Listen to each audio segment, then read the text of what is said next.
జియాలిస్టులు ఒక రైతు పొలానికి సర్వేకి వెళ్ళినప్పుడు ఈ సైడ్ భాగంలో వాటర్ ఉన్నాయి, ఈ సైడ్ భాగంలో వాటర్ లేవనేది రైతుకు ఎలా చెప్తారు? నమస్తే అండి, నా పేరు విశ్వసేతునాథ్ రెడ్డి. మేము సైంటిఫిక్ మెథడ్ ద్వారా బోర్ పాయింట్ సర్వే చేస్తాము. మేము రైతులకు సర్వేకి వెళ్ళినప్పుడు రైతులు రెగ్యులర్గా ఏం చేస్తారంటే, నాకు ఇటు సైడ్ చూడు నమ్మకం ఉంది, అటు సైడ్ చూడు నమ్మకం ఉంది అంటారండి. అలా అనకండి. ఎందుకు అలా వద్దంటామంటే, సో మీకు ఇక్కడ 1 by 1 మ్యాప్స్ అనేటివి 2 ఇస్రో మ్యాప్స్ అనేది మేము ఇక్కడ ఇవ్వడం జరుగుతుంది. మీ పొలంలో ఉన్న లాటిట్యూడ్స్ లాంగిట్యూడ్స్ ఆ ఇస్రోలో మేము వేసి మీ పొలము ఇస్రో మ్యాప్ అనేది తీయడం జరుగుతుందండి. ఆ మ్యాప్లో మనకి ఏమవుతుందంటే feasibility zone, non feasibility zone, అంటే green zone, dry zone. Green zone, dry zone అంటే ఏంది? సో మనకు అక్కడ వాటర్ రీఛార్జ్ అయ్యే వాటిని మనం గ్రీన్ జోన్ అంటాము.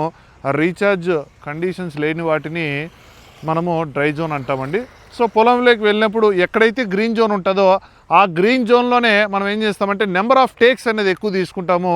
సో రైతులు ఏం చేస్తారంటే, నాకు ఇటు సైడ్ చూడలేదని చెప్పేసి, సో కొంచెము మాకు ఇటు సైడ్ చూడండి, నాకు అటు సైడ్ నమ్మకము, వాళ్ళు కొంచెం ఆలోచిస్తూ ఉంటారు, ఏదో ఒక సైడే చూసి వెళ్ళిపోయారని. అలా ఉండదండి. సో మీరు ఎవరు కూడా దయచేసి ప్రతి ఒక్కరు ఏ జియాలిస్ట్ అయినా మీ పొలంలోకి రానివ్వండి. వచ్చిన తర్వాత వాళ్ళ పద్ధతిలో వాళ్ళు సర్వే చేసుకొని వెళ్తేనే మీకు బోర్ అనేది రీఛార్జ్ అయ్యే చోట వాళ్ళు పాయింట్ పెడతారండి. రీఛార్జ్ కండిషన్స్ లేని చోట మనం బోర్ అనేది వేసుకుంటే ఏమవుతుందంటే, బోర్ అనేది జీవితకాలం రన్ కాదు, తాత్కాలికంగా ఆగిపోతుంది. సో మనకు బోర్ జీవితకాలం రన్ కావాలంటే గ్రీన్ జోన్ కానీ ఫీజిబిలిటీ జోన్ కానీ ఉన్న చోట మనం వేసుకుంటే వర్కౌట్ అవుతుంది. ఇక్కడ మీకు 2 మ్యాప్స్ అనేది పెట్టాము, గ్రీన్ జోన్ ఎలా ఉంటుంది, డ్రై జోన్ ఎలా ఉంటుంది అనేది.